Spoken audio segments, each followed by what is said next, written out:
Noite. Paz seja com todos. Trouxe Bíblia? Então eu quero ler, para começar, os primeiros 3 versículos do Apocalipse. Revelação de Jesus Cristo, a qual Deus lhe deu para mostrar aos seus servos as coisas que brevemente devem acontecer.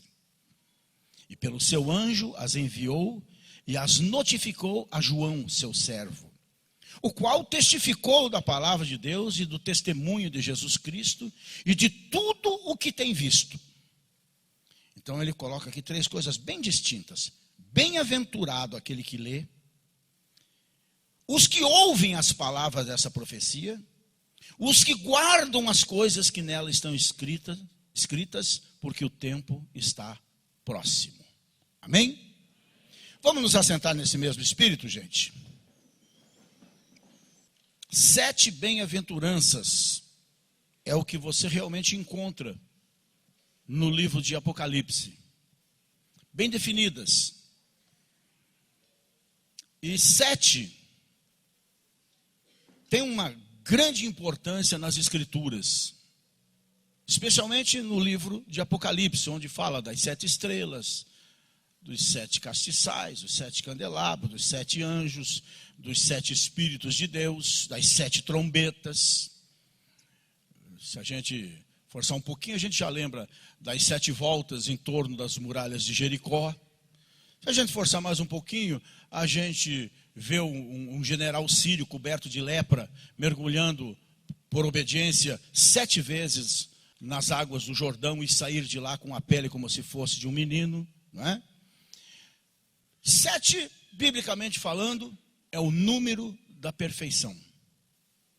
Não é sem propósito que temos, portanto, 7 bem-aventuranças nesse livro realmente precioso, que é o livro, pode se chamar o livro das consumações, como nós lemos aqui, não é? Para mostrar, foi escrito, as revelações foram dadas a João na ilha de Patmos, para onde ele foi desterrado, depois de ter sido torturado, vamos assim dizer, o irmão dele degolado. E no mesmo tempo em que Pedro era crucificado, reza a tradição, de cabeça para baixo, e Paulo era degolado, João era martirizado.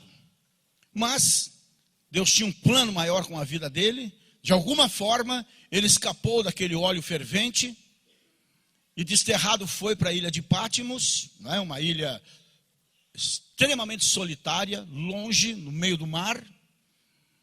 E, no entanto, é aquilo que a gente costuma dizer: quem tem Deus, não existe lugar solitário no mundo, porque jamais estará sozinho, não é? E esse livro também, como eu disse, conhecido como o livro das consumações, diz que Deus usou João, revelou a João, apareceu a João, falou com João, ordenou que ele escrevesse tudo que ele via, né? E com um propósito, para mostrar à igreja ao longo dos séculos as coisas que brevemente devem acontecer. Muita coisa até já aconteceu ao longo desses 2000 anos. Outras coisas estão acontecendo. Outras coisas vão acontecer muito brevemente. E outras coisas demoram um pouquinho mais. Mas como isso tudo diz respeito à eternidade, um pouco mais, um pouco menos, o que são tempos diante da eternidade que aqueles que têm Cristo no seu coração vão viver e reinar com Ele? Não é verdade? E a primeira bem-aventurança nós já lemos. Bem-aventurados os que leem, os que ouvem e os que guardam as palavras da profecia. Ou seja, aqueles que leem a palavra de Deus.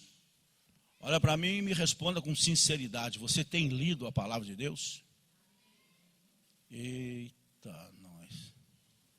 Vocês não ouviram bem, né, a pergunta, né? Vocês têm lido a palavra de Deus? Pelo menos vocês são sinceros dizendo que não, né? Porque parece que a maioria não. Isso é um problema muito sério. Você tem almoçado? Tem, né? Se não tivesse almoçado, o que acontecia? você não estaria aqui. Se você não ler, se você não ouvir, se você não guardar, você também não estará lá. Com certeza, com certeza. São bem-aventurados os que leem, os que ouvem. Então, quanto mais nós lermos, quanto mais nós ouvirmos a voz do Espírito dentro de nós, quanto mais nós obedecermos a palavra, aí é que nós verdadeiramente seremos felizes, apesar do mundo estar em chamas. Mas no meio dessas chamas, como os 3 jovens na fornalha de fogo ardente, nós estaremos livres e não estaremos sozinhos, porque no meio das chamas o Senhor Jesus estará conosco, conforme a sua promessa. E aí, qual é o problema que tem chamas? O que são chamas? Ou meia dúzia de leões famintos, se Jesus está comigo? Azar do fogo, azar dos leões, felicidade minha, por poder ler, ouvir e guardar as palavras dessa profecia. Na palavra, gente, na palavra de Deus, existe uma fonte de vida. A palavra é um tesouro inestimável. Fica imaginando o que seria do mundo se não houvessem livros. Mas fica imaginando o que seria no mundo espiritual se não houvesse a palavra de Deus, que é mais preciosa, mais valiosa do que o ouro mais fino. É um alimento mais doce do que o mel, sem dúvida nenhuma. Às vezes, amargo, como disse João, quando entra na boca. Amargo, por que é amargo? É amargo porque a carne, esse entendimento finito, não consegue entender a infinitude de Deus e da sua palavra. Então aquilo desce quadrado. Porque é a eterna luta de carne e espírito. Mas como diz a palavra, quando chega no meu íntimo, ou seja, quando desce no meu estômago, se torna extremamente doce. Ou seja, não é fácil ler Bíblia. É, gente. Para mim não é. É difícil ler Bíblia. Mais difícil ainda é meditar nela, que é o que nós precisamos fazer. Não é decoreba. Senhor é meu pastor, nada me faltará. Não é decoreba. Quando dizemos o Senhor é meu pastor, nada me faltará, nós temos que sentir no nosso espírito o espírito da palavra. Entender a profundidade dela. E não apenas decorar como se fosse uma palavrinha qualquer que se use aí para espantar demônios, qualquer coisa parecida assim. Não é por aí realmente o caminho, né? A palavra é leite, gente. Ainda bem que não é só leite, porque eu detesto leite. A palavra é carne, a palavra é pão, a palavra é mel. E a palavra também é espada, de 2 gumes, corta de ambos os lados, que penetra de uma forma tão poderosa no ser humano, que faz divisão entre alma e espírito. Por isso, as transformações incríveis que nós vemos pelo poder da palavra, muitas vezes pelo poder de um versículo bíblico, que faz com que verdadeiros bandidos, assassinos, gente da pior qualidade, se transforme num homem ou numa mulher de Deus, quase que instantaneamente. Porque abriga no seu coração esse alimento, esse poder. E por meio dela, nós somos treinados por Deus para toda boa obra, em todos os sentidos. E aqueles que dedicam seu coração ao exame, à observância, à leitura, à meditação, e ao ensino, inclusive, da palavra de Deus, são pessoas bem-sucedidas. São, como lemos de manhã aqui, vou ler com vocês de novo, o Salmo 1, veja que coisa espetacular, veja que coisa linda. O Salmo 1 diz, procurei, são como árvore, né, plantada junto às correntes de água, que no devido tempo dá o seu fruto, e a sua folhagem, embora venha a seca, nunca murcha. Olha o que está escrito, bem-aventurado o varão, o homem ou a mulher, né, que não anda segundo o conselho dos ímpios, nem se detém no caminho dos pecadores, nem se assenta na roda dos escarnecedores. Antes, tem o seu prazer na palavra de Deus. E na sua palavra medita de dia e de noite. Pois será então como a árvore plantada junto a ribeiros de águas, a qual dá o seu fruto na estação própria, e cujas folhas não caem, e tudo quanto fizer prosperará. Esse é o grande segredo da palavra. Nós podemos voltar um pouquinho mais lá atrás. A Bíblia é bom por causa disso, não? Você vai lembrando de coisa uma atrás da outra, né? Olha o que Deus disse para Josué. Josué, que por tanto tempo esteve com Moisés, que teve, como pregamos aqui recentemente, aguentar 40 anos vivendo no meio dos medíocres, até vê-los serem consumidos pelo deserto, mas não se deixando consumir, porque meditava na palavra de Deus, obedecia a palavra de Deus, e Deus dizia para ele, entre outras coisas, esforça-te, tem bom ânimo, porque tu farás a este povo herdar a terra que jurei a seus pais dar. Então somente se esforce. Então dizia no verso 8, não se aparte da tua boca a minha palavra, ou seja, o livro desta lei. Antes, medita nele dia e noite, para que tenhas cuidado de fazer conforme tudo quanto nele está escrito. E olha a palavra que vem. Então farás prosperar o teu caminho. A prosperidade, pelo que eu entendo pelas escrituras, não depende de Deus. A prosperidade não depende de Deus. Depende de mim e de você. Depende de obedecermos. E então, a bênção que muita gente vive correndo atrás, não precisa correr atrás dela, porque ela correrá atrás de você através da obediência à palavra, porque Deus é fiel à sua palavra. E essa é a resposta para aqueles que não prosperam. É porque não são fiéis. É porque fazem muitas vezes como Ananias e Safira, e caem mortos na porta de entrada da igreja. No caso hoje, mortos espiritualmente. E ouvem, só acrescentam condenação, porque não obedecem. São pior que o diabo.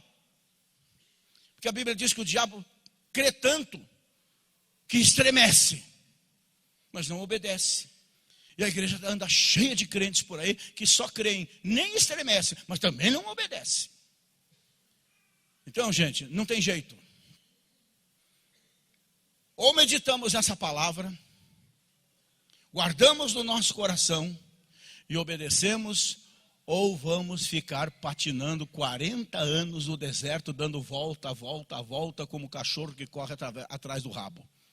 E quando encontra, dá uma dentada e percebe que não valeu a pena. Não é? Então, gente, mais do que nunca, precisamos porque precisamos. Ponha isso no seu espírito. Se você precisa de arroz com feijão, se você precisa de proteínas, carboidratos e outras coisas mais, lipídios e não sei mais o que, coisa e tal, para manter esse corpo físico que você cuida tão bem, você precisa de todos os nutrientes que a palavra de Deus tem para o verdadeiro você que é espírito. E ninguém vai mudar essa verdade. Ninguém vai mudar essa verdade. Segunda bem-aventurança, capítulo 14, verso 13. Palavra estranha. Ouvi uma voz do céu que me dizia, escreve, bem-aventurados quem? Os mortos, que desde agora morrem ou dormem no Senhor. Sim, diz o Espírito, para que descansem dos seus trabalhos e as suas obras os sigam. Em outras palavras, se é bem-aventurado aquele que morre em Cristo, isso significa dizer que a morte não é uma tragédia para os filhos de Deus, nem o fim da sua existência, muito pelo contrário, é o começo do seu melhor. E nós temos que ter isso guardado no nosso coração, na nossa mente e no nosso espírito. Chega de ter medo de morrer. Chega de achar que a morte é um mistério. A morte é uma bênção para quem é de Cristo, maldição para quem não é dele. Mas para nós que somos salvos em Jesus, a morte é uma vitória. Não à toa Paulo dizia, para mim o viver é Cristo e o morrer é lucro. É lucro. Mas as pessoas têm medo da morte. Por quê? Porque elas pensam que tem Deus. E é nesta hora que a gente vê quem tem e quem não tem. Isso é um fato. Quem tem segurança da sua salvação e quem não tem. Para uma pessoa salva, morrer, gente, está escrito, é uma bem-aventurança. Pois está escrito aqui, aqueles que morrem no Senhor, descansam dos seus trabalhos. Como está escrito lá em Coríntios, aqueles que morrem no Senhor, deixam o corpo para habitar com Jesus. Mas nós temos dificuldade de acreditar nessas coisas. Por quê? Porque não lemos a palavra. Vou voltar sempre no primeiro ponto. Não conhecemos as leis, vamos assim dizer. E mal sabemos nós que temos direitos. Biblicamente, então, eu não tenho nem palavras para exemplificar isso. Né? Não tenho nem palavras. Mas a verdade é que aqueles que morrem no Senhor partem desta vida para estar com Cristo, que é incomparavelmente melhor. Paulo já escrevia isso aos Filipenses. Ele dizia que a vontade dele era essa. Ele estava, não que ele estivesse estressado, cansado do ministério, essa coisa arada toda. É que ele já tinha estado lá e ele estava doido para voltar e ficar para sempre onde ele esteve quando foi arrebatado nos seus sentidos. E como está escrito no Salmo 116, a morte dos santos é preciosa aos olhos do Senhor. Será que Deus é sádico? Não. É que a partir do momento que eu e você morremos em Cristo, nada, nem ninguém, em hipótese alguma, nem pecado, nem coisíssima nenhuma, nos poderá separar do seu grande amor. Já estamos definitivamente na glória, graças a Deus, embora tenhamos que passar por um tribunal, como todo mundo vai passar. Mas aí é outra história e nós já estamos isentos pelo sangue de Jesus. Amém? Por quê? Porque Jesus arrancou como se fosse um escorpião, com aquele aguilhão terrível, que ele injeta o veneno. Jesus foi lá e fez assim, ó, cleque, quebrou o aguilhão da morte. É o que Paulo diz, ó morte, onde está a tua vitória?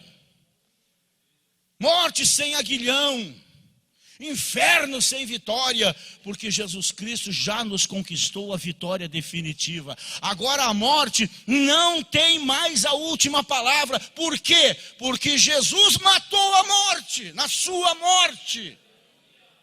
Venceu, triunfou sobre ela na sua ressurreição. Isso é tremendo, isso é maravilhoso, isso é extraordinário. Antigamente tinha um corinho, um hino bem acaipirado que dizia: não se pode matar um crente, e o resto eu não me lembro, né? Assim por diante. Mas é verdade, não se pode. Pode me amarrar na boca de um canhão e mandar ver, vai fazer um buracão aqui, mas eu volto para casa no mesmo instante. Não se pode matar um crente em Jesus, não tem como, né? A morte foi vencida. E no final, conforme está escrito lá no capítulo 20 de Apocalipse, junto com a besta, falso profeta, não sei mais quem e tudo mais, será lançada no lago de fogo, gente.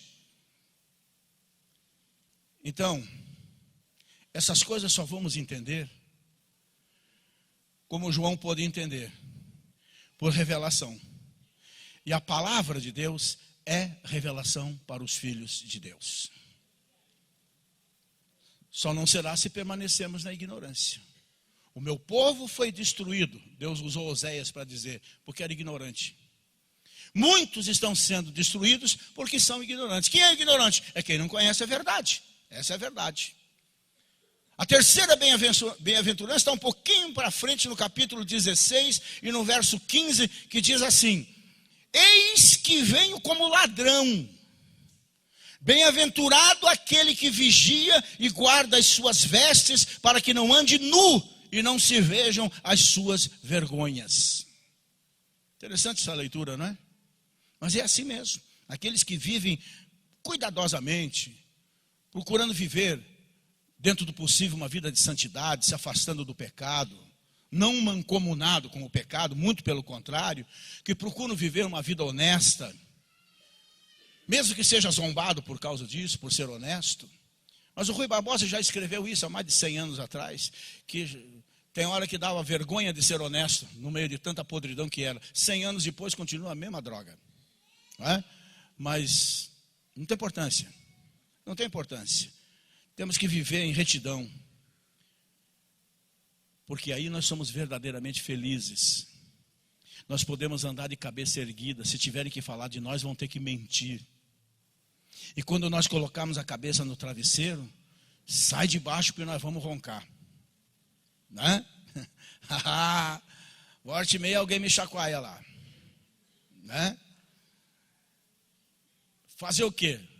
Estou dormindo ferrado no sono. Em volta está tudo pegando fogo. Mas, né, aqueles que mantêm as suas vestes puras, incontaminadas, não vão ser envergonhados quando o Senhor vier ou quando Ele nos chamar. Né? A Marilza, essa semana, minha esposa falou, me lembrou de um cidadão que estava afastado dos caminhos de Jesus. E num culto de ceia, a família, os filhos, né, assim, a esposa, forçaram a situação à barra e fizeram ele vir junto na igreja. Não é isso? E ele veio para a igreja. E pregamos a palavra. E em algum momento, na hora da ceia, falei alguma coisa que tocou muito aquele homem, no sentido de que alguém estava recebendo uma última oportunidade de Deus, como pode estar acontecendo aqui nessa noite. E aquele homem sabiamente se rendeu, se arrependeu, voltou para Jesus, participou da ceia no domingo de noite e na segunda-feira de manhã estava morto. Então, se Jesus não vier, nós iremos. Quer dizer, se ele não vier, logo, quero dizer, porque com certeza ele virá. Isso é fatal, né? Mas nós temos que fugir de alguns chavões do mundo, né? De algumas ciladas, algumas armadilhas do mundo. O mundo prega que a felicidade está na prática do pecado. Bom mesmo é droga. Bom mesmo é um monte de coisas que se faz por aí, afinal de contas, né? O glamour do pecado, né? Ele reluz como grande sedução. Parece um diamante, parece um brilhante mais precioso, e no fim é uma bijuteria vagabunda da loja de 199 de Satanás. E a gente se deixa iludir pelo brilho, não é? Muitos despreparados, vamos assim dizer, né, caem nessa rede traiçoeira. Mas, gente, a verdadeira felicidade está na santidade, na pureza, na vida reta, na vida honesta, né, na vida de vigilância, na vida de cuidados para conosco, para com a nossa família, né? Porque verdadeiramente só os santos são verdadeiramente felizes. Mas que santo? Santo Agostinho, Santo Jerônimo, São Jerônimo, isso, aquilo? Não, você. Em Cristo nós somos santos. Porque Ele é santo, não é? O que nós temos que entender definitivamente que o pecado é uma farsa. O pecado é uma fraude. O pecado é um embuste. O pecado é uma armadilha de Satanás. Como eu disse, o seu colorido é muito fácil. Suas promessas são absurdamente, são mais enganosas do que os políticos. De um modo geral, nem todos, né? Mas a grande maioria. O seu glamour, volto a falar nessa palavra, é uma mentira, uma falácia, sem dúvida nenhuma. Por trás dos atrativos daquilo que chamamos de pecado está a cara medonha da morte no mau sentido, aquela que leva para a condenação, que nós não podemos enfrentar, porque não temos autoridade nenhuma para isso, não é? E somente aqueles que se afastam, que se apartam daquilo que sabe que é errado, aquilo que sabe que é pecado, e aqueles que guardam as suas vestes incontaminadas, puras, limpas, brancas, alvejadas no sangue do Cordeiro, podem ser realmente felizes. Eu não sei você, mas nessa minha caminhada de 40 e poucos anos em Jesus, eu já estive em muitos lugares, entrei em muitos lugares, muitos lares humildes ao extremo, no interior. Famílias que você entrava naquela casinha simples, não tinha piso, era terra, era chão batido. Estou falando, estou me lembrando de uma no interior. Você se assenta naquela mesinha feita lá de umas tabuinhas e tudo mais. Mas mesmo sendo chão batido, tudo limpinho. O café tem um cheiro especial. A família tranquila, a esposa, a criançada e tudo mais, tranquilos. Por quê? Porque estão firmados em Cristo. Entrei numa outra, também estou me lembrando agora, por acaso, que olha, que eu só tenho 1,65 m, mas para entrar, tive que me abaixar. Porque era um barraco baixinho, com telhado de zinco e tudo mais, uma família meio numerosa, tudo amontoado numa peça só, onde tinha um fogão de tijolinho, num canto. E aquela gente naquele miserê, e eu estava com o meu pastor. Aquele pessoal nos recebeu com alegria. Aquela família nos recebeu como se estivesse recebendo o próprio Jesus. E quando eu esperava que o meu pastor dissesse para eles, né, olha, não se preocupem, amanhã eu vou mandar o departamento social da igreja trazer uma cesta básica para vocês. Ele olha para aquela gente e diz, vou ensinar uma coisinha para vocês chamada dízimo. E aquela gente aceitou de coração aberto a mensagem. Era uma invasão, onde hoje é conhecido ali, Vila das Torres. Aquilo ali era uma invasão. Naquele tempo chamava-se Vila Pinto. Né? Pois olha, não passou muito tempo, aquela família se tornou dona de um supermercado naquele lugar, e dali ela só cresceu. Feliz, abençoada, porque naquela simplicidade, quando deveriam se revoltar com o meu pastor, porque até eu fiquei assim, não acredito que o Agostinho está fazendo isso. Mas ele verdadeiramente levou o alimento do céu para dentro daquela casa, e eles resolveram comer desse alimento e se tornaram pessoas prósperas. Depois foram para Cascavel, onde fizeram a vida de uma vez. Esse é o poder da palavra, esse é o poder do evangelho, né? Então, gente, fugi um pouquinho do assunto do que nós estávamos falando, né? Mas vamos ver a quarta bem-aventurança, que está no capítulo 19, no verso 9, diz assim: escreve, bem-aventurados aqueles que são chamados à ceia das bodas do Cordeiro. E disse-me, estas são as verdadeiras palavras de Deus. Somente aqueles que foram lavados no sangue de Jesus, ou seja, que nasceram de novo, o aceitando como Senhor e Salvador, vivendo em Cristo, obedecendo a sua palavra, não é? São santificados pelo Espírito de Deus e vão entrar nesta grande ceia das núpcias do Cordeiro, não é? E vão celebrar com ele esta festa que eu não tenho nem noção. Se a gente já se emociona na ceia aqui, imagine uma ceia com o próprio Jesus, não é? Então, gente, a verdade é que alguma coisa está se desenrolando nos céus. Uma grande festa está sendo preparada. Alguma coisa de maravilhoso Deus tem preparado para uma grande recepção, que são as núpcias do Cordeiro.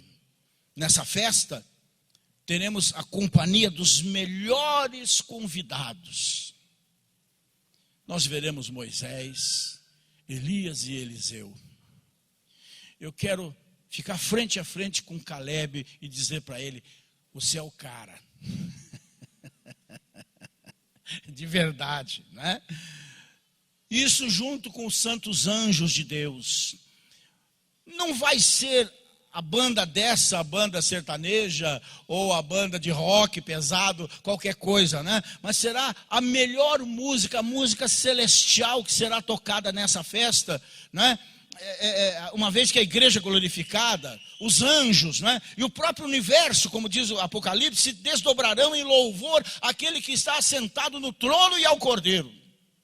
Mas será algo que não tem palavras no português, no inglês, nem no francês, para se poder definir o que será.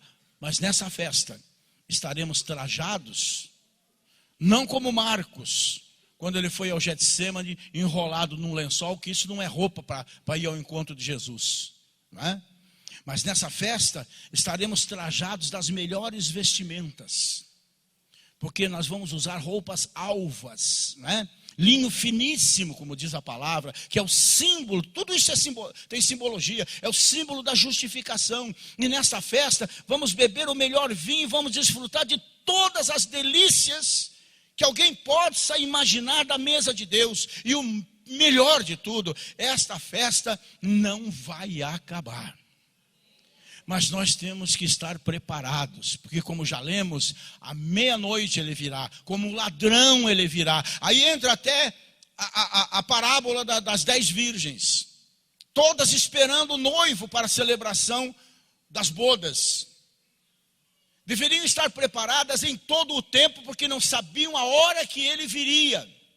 E de repente ele vem, à noite ele chega, à noite ele chega. Era o grande teste para elas. 5 delas imediatamente acenderam as suas lanternas, né, de óleo, aquela coisa toda como era antigamente, e foram ao encontro do noivo. 5 outras ficaram, perderam o casamento, perderam a festa, ficaram de fora, porque até eram virgens, até estavam esperando o noivo, até tinham as lâmpadas, mas não tinham o principal, o óleo, que no nosso caso é o símbolo da presença do Espírito de Deus na nossa vida. Nós não podemos correr esse risco, gente, de expulsar o Espírito Santo da nossa vida, de andar em lugares que Ele não pode estar conosco. Nós não podemos correr esse risco de maneira nenhuma. Por isso vamos vigiar, vamos ser sábios, porque sabemos que Ele vem, mas não sabemos a que hora Ele vem. E Ele está prestes a vir. O mundo pode até rir dessa mensagem, como riu de Noé. Mas quando viu a água descendo e subindo, aí não dava mais tempo de consertar as coisas, né?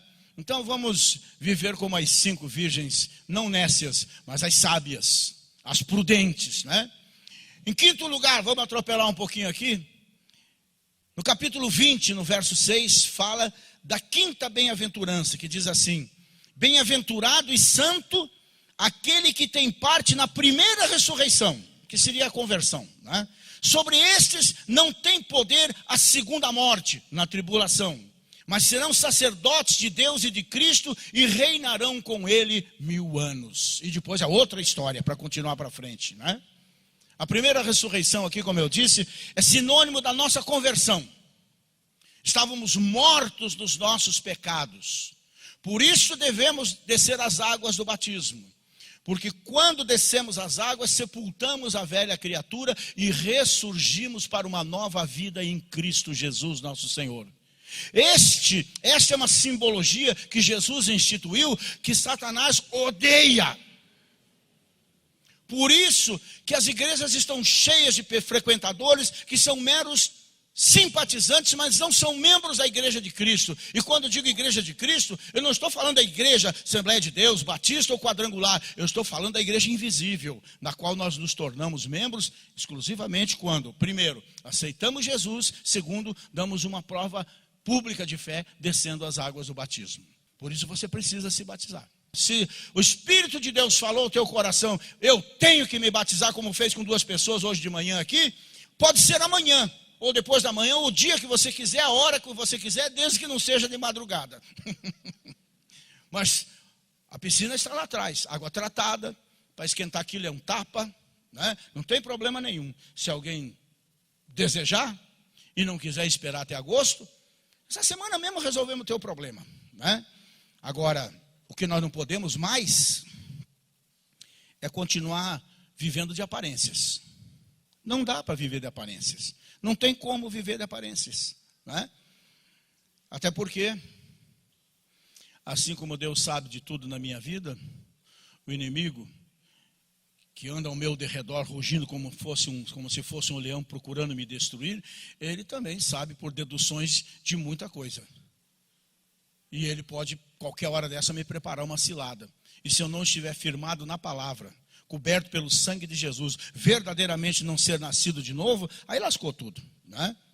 E converter-se a Cristo é sair da morte para a vida, da potestade de Satanás, né, para Deus, e do reino das trevas para o reino da luz. Isso é se converter. É nascer de novo em Cristo Jesus. Pela conversão, inclusive, os mortos recebem vida abundante e eterna. Os salvos são aqueles que nasceram duas vezes. Uma física e outra espiritual.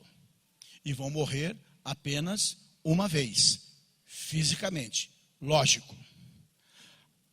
Mas aqueles que recusaram a graça, que não aceitaram a mensagem do amor de Deus e não aceitaram a Jesus, vão nascer apenas uma vez fisicamente e vão morrer duas vezes, fisicamente e espiritualmente. E isso é terrível. Por isso que nós podemos dizer com todas as palavras que os salvos em Cristo, sim, é que são verdadeiramente felizes. Nós vamos voltar para casa e vamos dormir.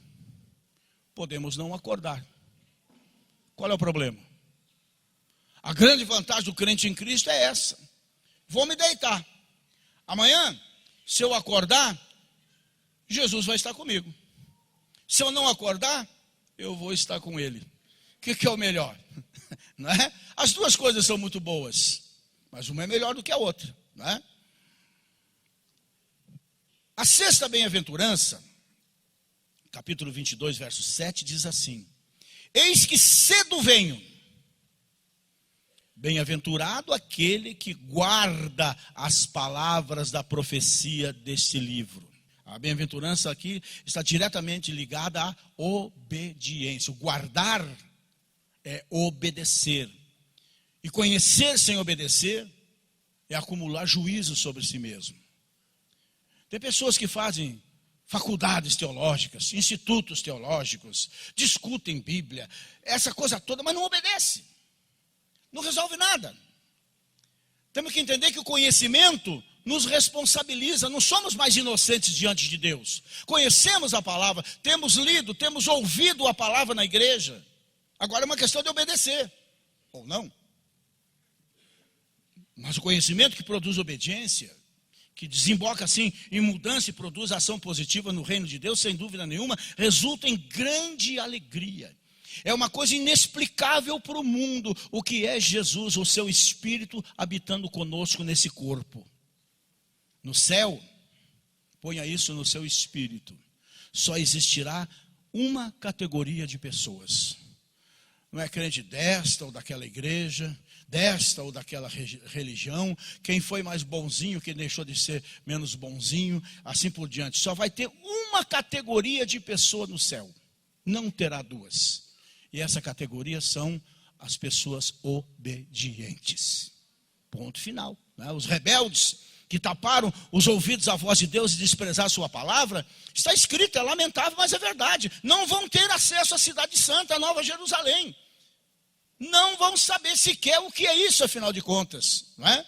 E finalmente, para encerrarmos, no versículo 14, do mesmo capítulo 22, diz assim: bem-aventurados aqueles que lavam as suas vestiduras no sangue do Cordeiro, para que tenham direito à árvore da vida e possam entrar na cidade pelas portas. Isso significa o seguinte: lavar as vestiduras, as roupas espirituais, no sangue do Cordeiro, é um termo que representa a justificação pela fé em Cristo Jesus, nosso Senhor. Amém? Alguém perfeito, santo, imaculado, morreu no nosso lugar e morreu em nosso favor. Deus deu uma prova de amor que nem a minha mãe poderia dar por mim. Ele deu a sua própria vida. Ele ocupou um lugar que era meu. Eu tinha que pagar pelos meus pecados, mas Ele pagou pelos meus pecados. Jesus levou a nossa culpa, pagou o preço da nossa redenção. E em virtude do seu sacrifício substitutivo em nosso favor, nós deixamos a condição de réus, certamente condenados, né? E ganhamos não apenas... fomos libertos completamente, fomos isentados, considerados inocentes, mas ganhamos um status que é uma coisa extraordinária que as pessoas não conseguem entender porque não valorizam. Aquilo que eu disse, pregamos aqui, eu acho que domingo passado. Você se apresenta diante de Deus, você ora a Deus, você vive como servo ou como filho? Há uma tremenda diferença nisso. Mas em Cristo, nós adquirimos o status de filhos do Deus Altíssimo. Filho, eu sou filho de Deus. Não, pastor, que é isso? O senhor está falando uma grande bobagem. Todo mundo é filho de Deus. E eu diria, embora não esteja na Bíblia, uma ova. Todo mundo é criatura de Deus.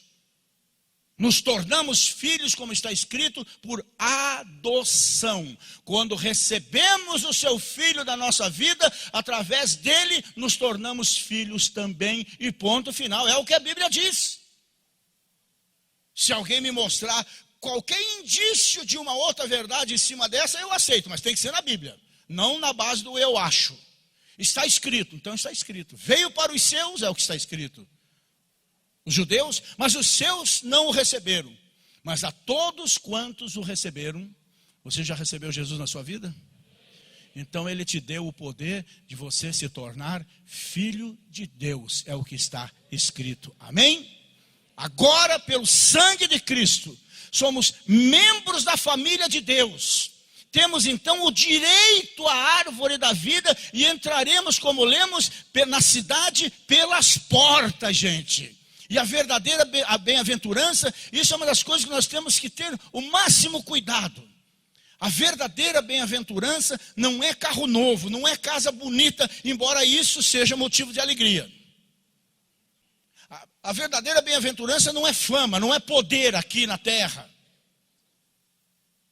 A verdadeira bem-aventurança, torno a repetir, não está em coisíssima nenhuma. A verdadeira bem-aventurança está em Deus. A verdadeira bem-aventurança não é ter, é ser. Porque quem é, sempre terá. Quem tem, necessariamente não será. Então, vamos optar nessa noite entre ter e ser. Porque sendo, você terá todas as coisas. Você só tendo, arrisca você não ser coisíssima nenhuma. Então vamos mudar os nossos conceitos da nossa vida.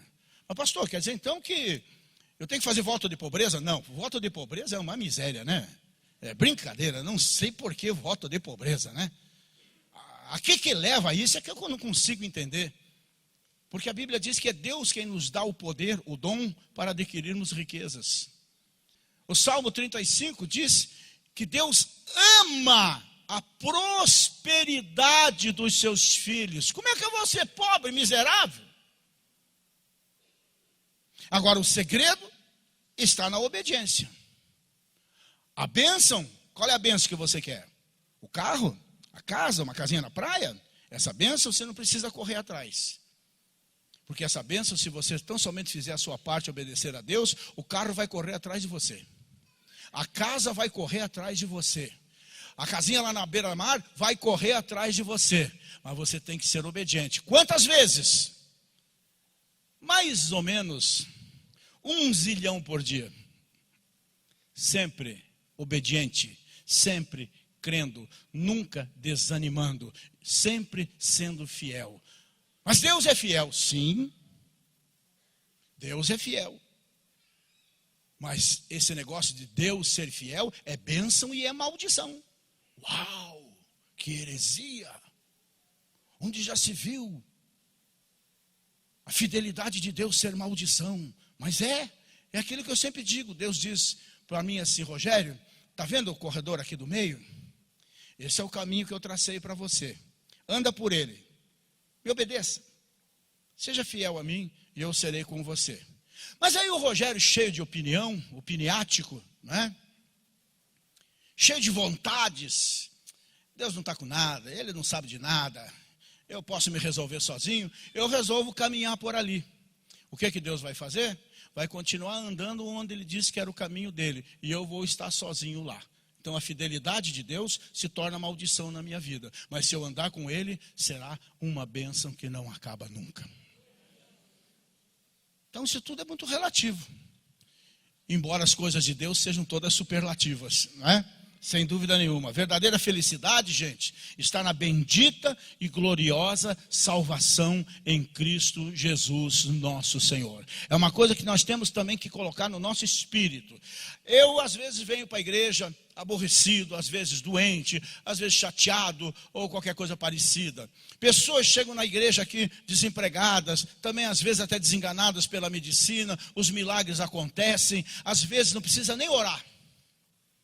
Cantando, louvando, ou na oração final, os milagres acontecem naturalmente porque Deus está presente. E onde Deus está presente, milagre é natural.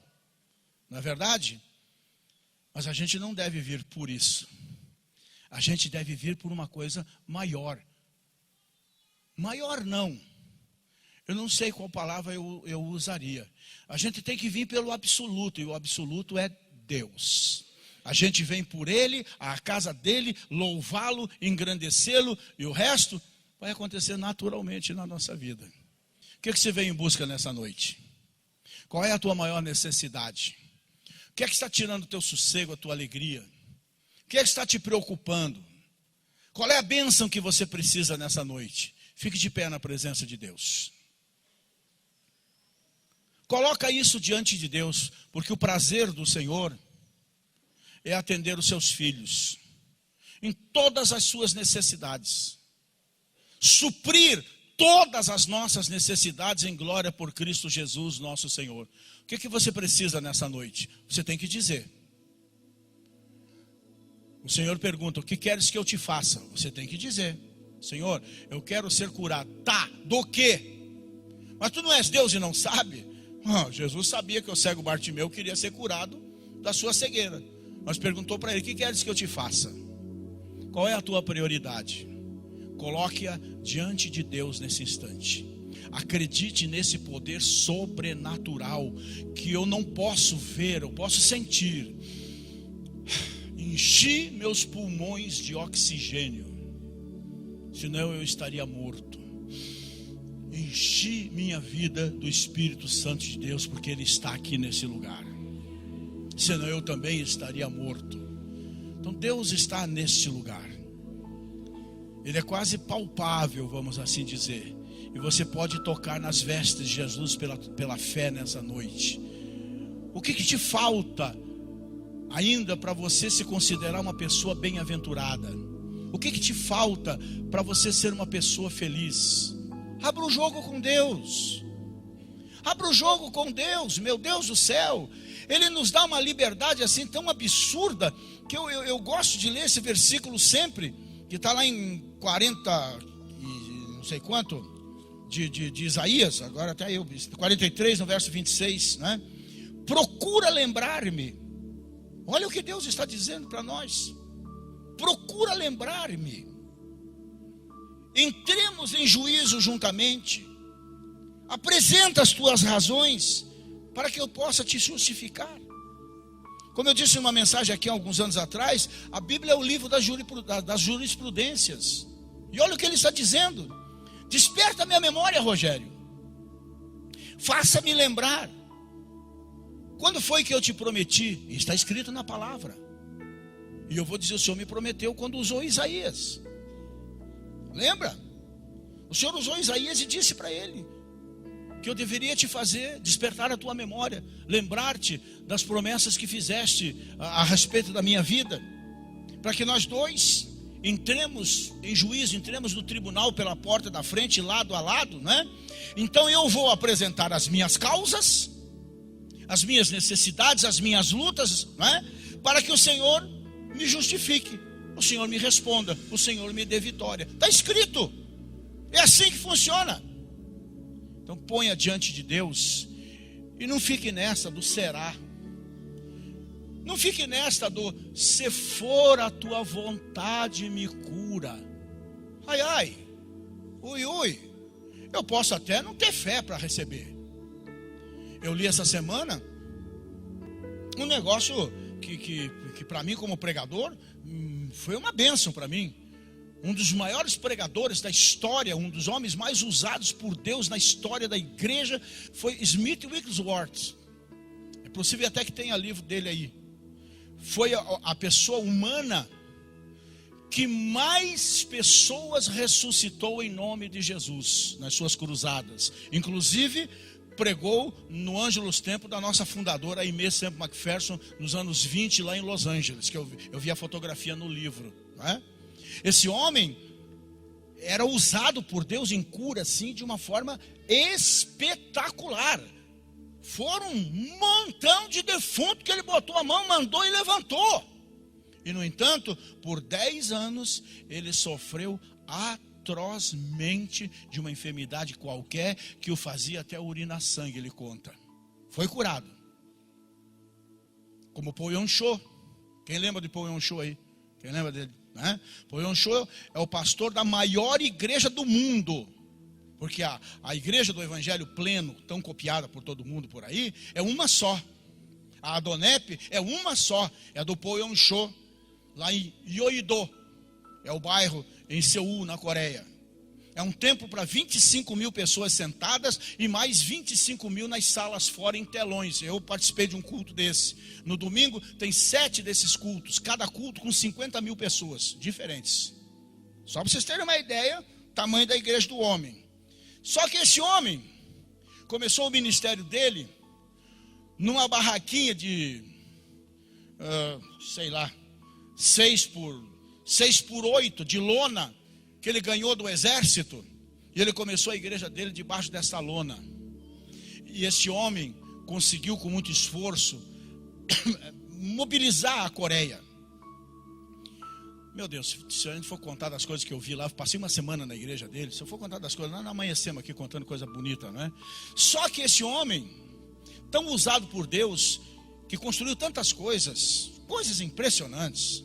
Só oficina de trabalho, que ele junta mendigo nas ruas, gente se converte na igreja, e eles dão banho, arrumam, ajeitam a saúde, os dentes, isso e aquilo, é uma verdadeira escola técnica federal que ele tem da igreja dele para formar mecânicos e tudo mais. No entanto, por 10 anos, na igreja nova, lá onde eu estive, por 10 anos, esse homem pegava o microfone para pregar, não conseguia pregar 5 minutos e caía desmaiado. 10 anos. Tem coisas que nós não conseguimos entender. Mas uma coisa eu sei: é da vontade de Deus nos curar. Precisamos ter fé. Não na nossa fé. Isso eu também aprendi. Não posso ter, eu sou um homem de fé. Eu não posso ter fé na minha fé. Eu tenho que ter fé naquele que é o autor da minha fé, Jesus Cristo, nosso Senhor. Amém? Então são coisas que a gente vai aprendendo ao longo dos anos, na verdade. E o que você quer, o que você precisa, está aqui nesta noite. Não é amanhã, é hoje. O que você quer? Então eu vou te fazer essa pergunta, você vai responder. E depois eu vou orar por você. O que é que você quer receber nessa noite? Diga para Jesus agora. Abra a tua boca e diga. O que é que você quer receber nessa noite?